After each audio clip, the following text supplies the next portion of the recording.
And welcome back. I am Paul on the ball. I'm here with the Honorable Eileen Parsons. And we've just been going all over the shop talking about different things. But Miss P, quite interestingly, we're talking about the horse track and the ownership.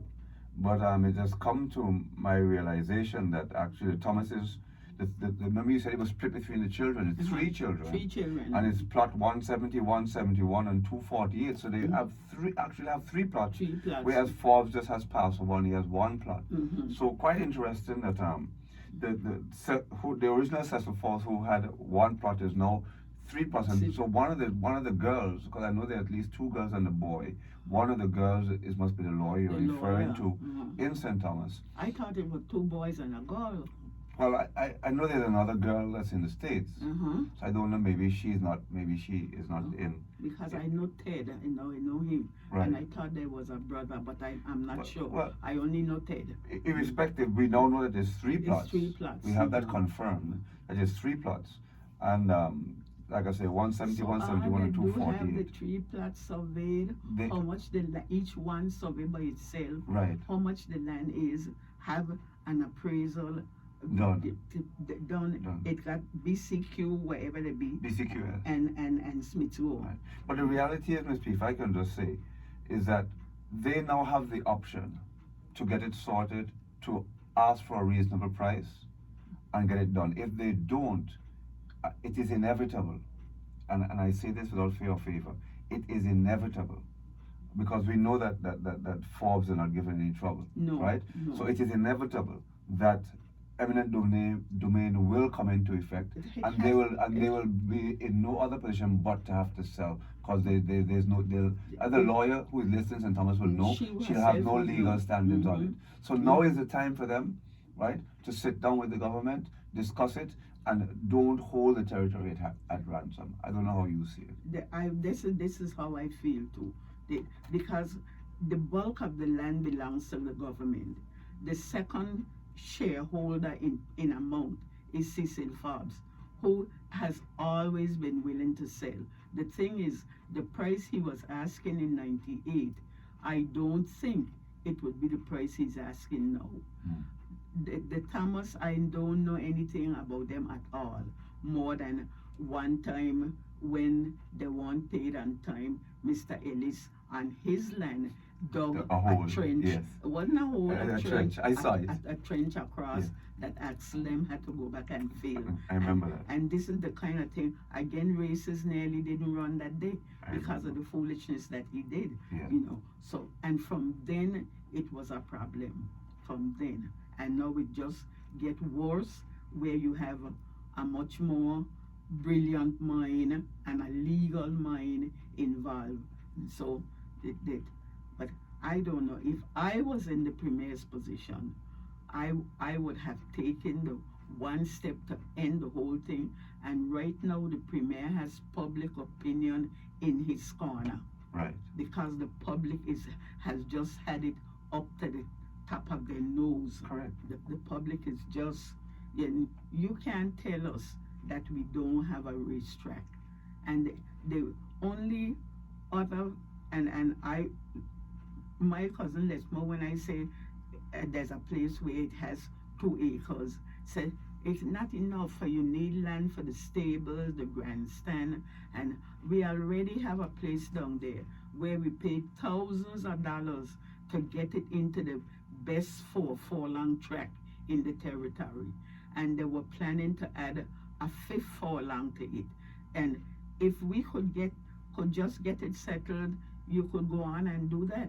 Well, to me, the track is in the same position the high school was in a year ago. Of course, now they've finally fixed it in that the children from next term will all be in one campus.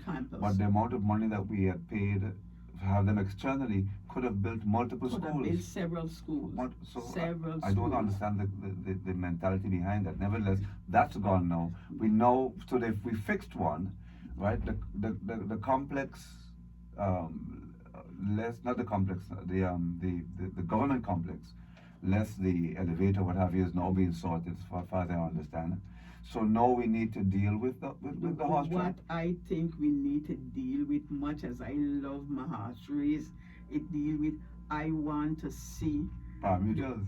no, Oh. the House of Assembly back Yes. in the one. I can see no reason Yes. why that place can be fixed, because the only place the government doesn't have rented is Manchester. Mm-hmm. All over this territory, government is renting places. Fix the admin building, fix the House of Assembly. We have a former member of council going to be lying in state down Duff Bottom. Mm-hmm. Sometime I saw it on something, he'll be lying in state there for the official viewing. Mm-hmm.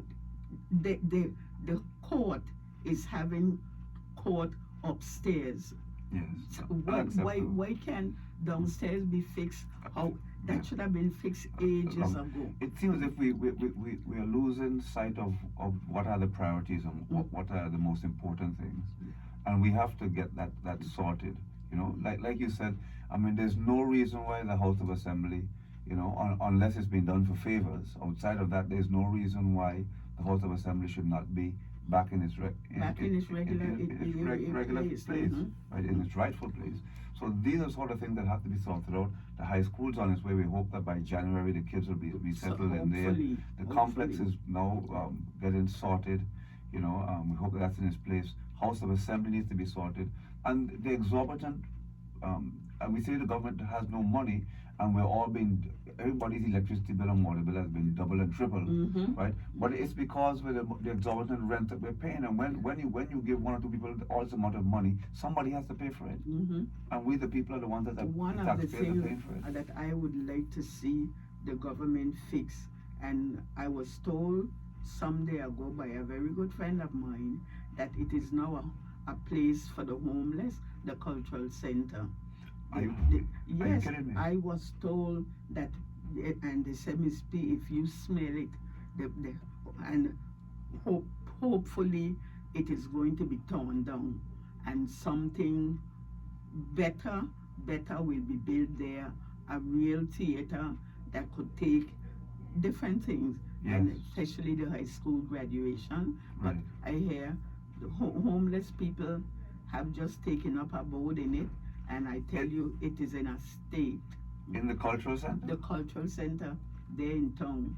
After the storm, you know, the storm did a number on it. Yes. And I have been told just last week that it is now a shelter for the homeless. Not that they ask permission, they just move in. I know after Irma there were some, but I was under the impression they were moved because sporting events have been held back in there. Not the cultural center. The one next door, sporting events. Oh, you mean Sir Blakely Hall? Sir Rupert Blakely Hall you're referring to. Ah, yes. The cultural center. Yes. Well, many years ago when I spoke to Ralph, the idea was that was going to be torn down, and the cultural the now cultural center next to it was going to be put there. Next to it with is parking. What they call that place? It's a sports something. Sports complex. That's why I say I want name after Ray O'Neill. Yes. Since we are naming things, I would like that name. But I was the one who sourced funds to build Sir Rupert Briarcliff Hall. And what was built is not what I had in mind. And it's not who got the award to do the design was not who I wanted. But I was on a committee, I was overruled, and the majority carried. I wanted people who I believe knew what I wanted when I said I wanted a center for the performing arts. But Ms. P, I'm not going to overrule you now, but unfortunately, we're Our out of time time. is The up. producer is waving his hands back there. He's waving it very gingerly because he doesn't want to, he's enjoying your conversation, but at the same time, I think he knows his time is up. Yes. So And we we want to have thank. been grateful to get this time. Yes, we're very, because the House of Assembly is due next. Yes. So maybe they'll be speaking about this eminent domain when we go there today. Hopefully Mr. Malone bring it up. Yes, so we want to thank you again, Ms. P. It's always been a pleasure. You are exceptional as always. Oh, thank you. Thank you. Although you are listening. I know Facebook and everything else, Vina gonna have my poor name, and you will hear how much Black Label I drink. That is what I love. That is what they love to say. You don't worry about that. No. You don't worry about that.